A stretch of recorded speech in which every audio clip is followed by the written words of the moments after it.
Hey everybody, it's Dr. Karen. Thanks so much for taking the time to watch this special segment from the SLP Learning Academy. SLP Learning Academy is a coaching program that helps pediatric SLPs through their trickiest case studies. If you've ever struggled to get a student to use their AAC device consistently, you're going to want to watch this call, which will show you a special segment from the exclusive SLP Learning Academy coaching call library. On this segment of the coaching call, I'm going to cover how to get students using their devices across settings, an evidence-based way to facilitate language growth, the mindset shift we need to teach stakeholders so they buy into the process, how to navigate logistics when you have multiple device users on your caseload, and how to build students' language skills without having to stop and program the device in the middle of a sentence. So I can't wait to share this with you. Let's get started. So what were some of the most challenging cases you had this past year? Some of my most challenging cases are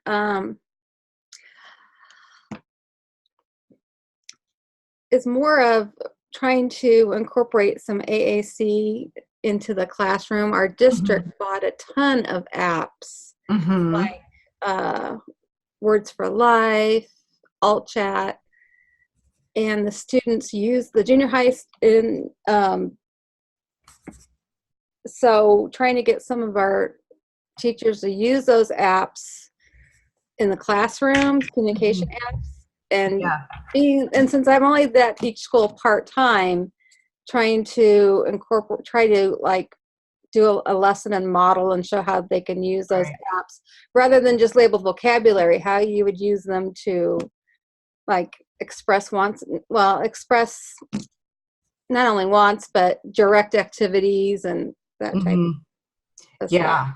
And it's more of like, they don't need to label stuff. It's more like, I want this, get this for me, that type of thing. And the core language is just, they don't, I think quite, I mean, they understand it, but I think they're just so busy themselves that so I don't know. I was hoping maybe next year to try to incorporate some like, not staff training. We've had staff training, but just for me to work with each teacher and like, okay, what lesson can we incorporate? During this lesson, how can we incorporate the AAC app in the core language and kind of be in the classroom to model that? Yeah.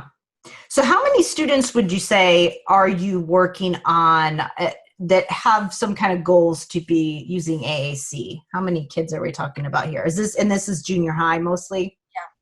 Yeah. Okay. I've got 2, 3, 4. I think right now I've got at least 6 or 7 off the top of my head. 6 or 7. Okay, so you've got a handful. So it definitely would be worth your while to put some energy into it if you've got that many kids. And are these kids that have, do they have a lot of minutes on their IEPs with you? Not horribly. I mean, between 40 and 60.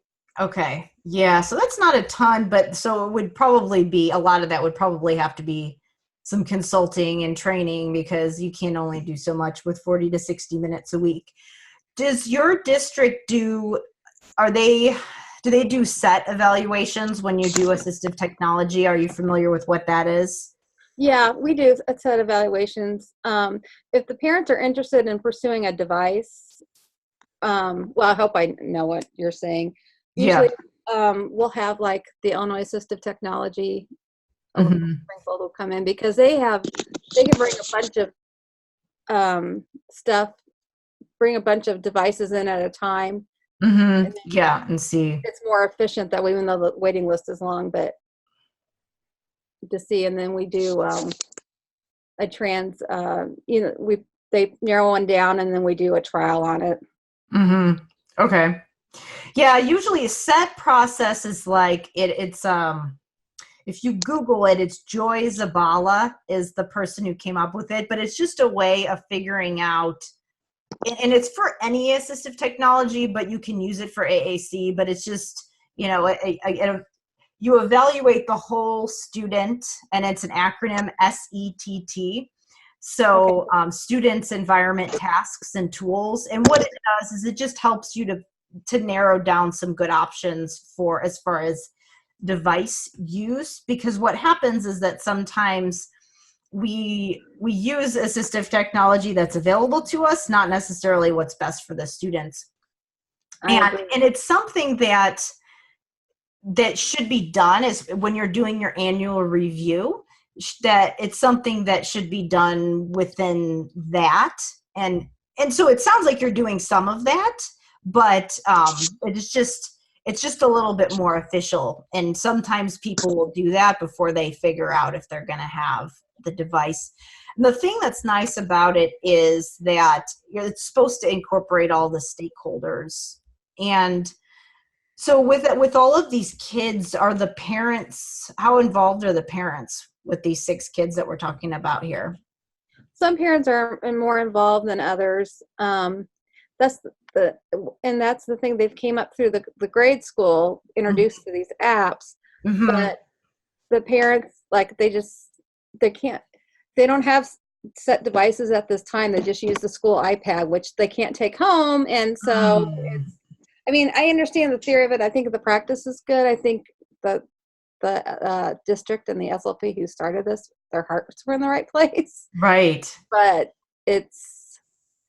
and so a lot of times, like during the IEP meetings or during parent-teacher conferences, I'll, have examples of what the child's been doing and see if they want to, like, would you be interested in pursuing a direct device? Or, I've got some parents, like I said, oh, yes, they are, but then they don't get that it's the child, that they have to do it along with the child sometimes. Yeah.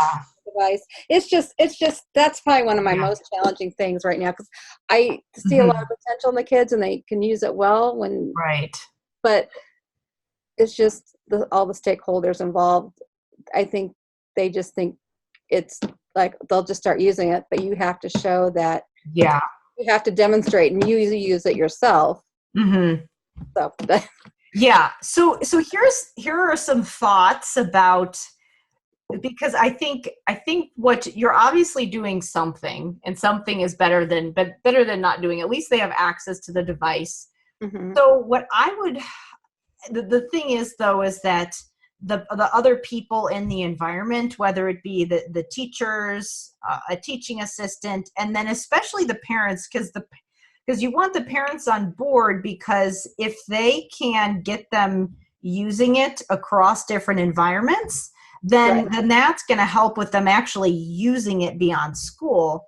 Because then they're going to have some ownership. Otherwise, it's kind of like with AAC devices, what happens a lot of times is that it's like, oh, this is a speech thing, and then it's done when it leaves speech, and then, or it's a school thing, and then it's done when you leave school. So I think you almost have to, like, it's challenging for you as an SLP to figure out, like, how is the best way to train everybody else and get them on board. And I think what happens is that a lot of times we feel like you feel bad if you're not doing it with everybody at once.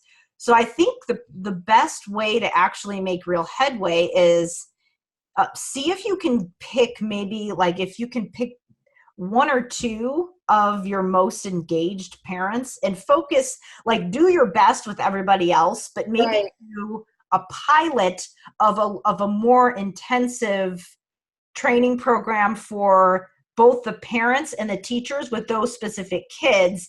And obviously you're still doing something with everybody else, but pilot it with these kids to figure out what works.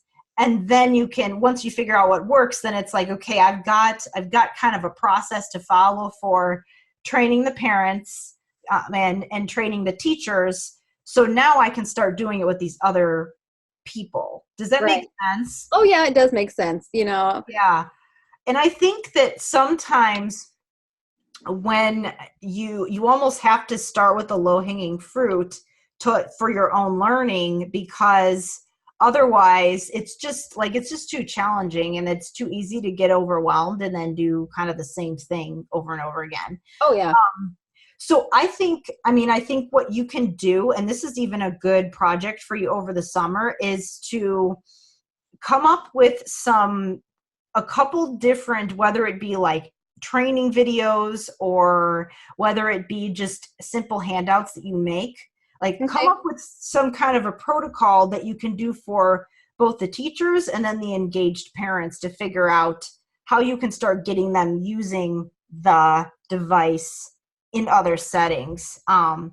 The technique that there's actually some good videos on YouTube, it's called aided language stimulation. Okay. And it's a good way to, like, I think you hammering the point home of if you want these kids to be device users, you have to be a device user. Like when we talk with kids when they're little, they learn language because we're talking to them. But then people with devices don't learn how to do that because they never see anybody using a device. Yeah. So I think maybe just you could even pick your most engaged teacher and your most engaged parent, and then see if you can get them to do aided language stimulation throughout the day, even if.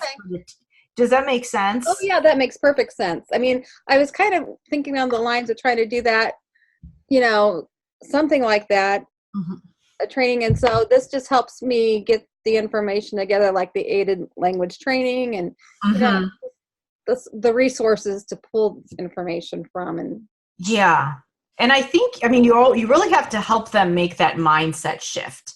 I think that's more important than any strategy you give them, because like you could give them a handout about this, but if they don't understand the why behind it, they're probably not going to do anything with it.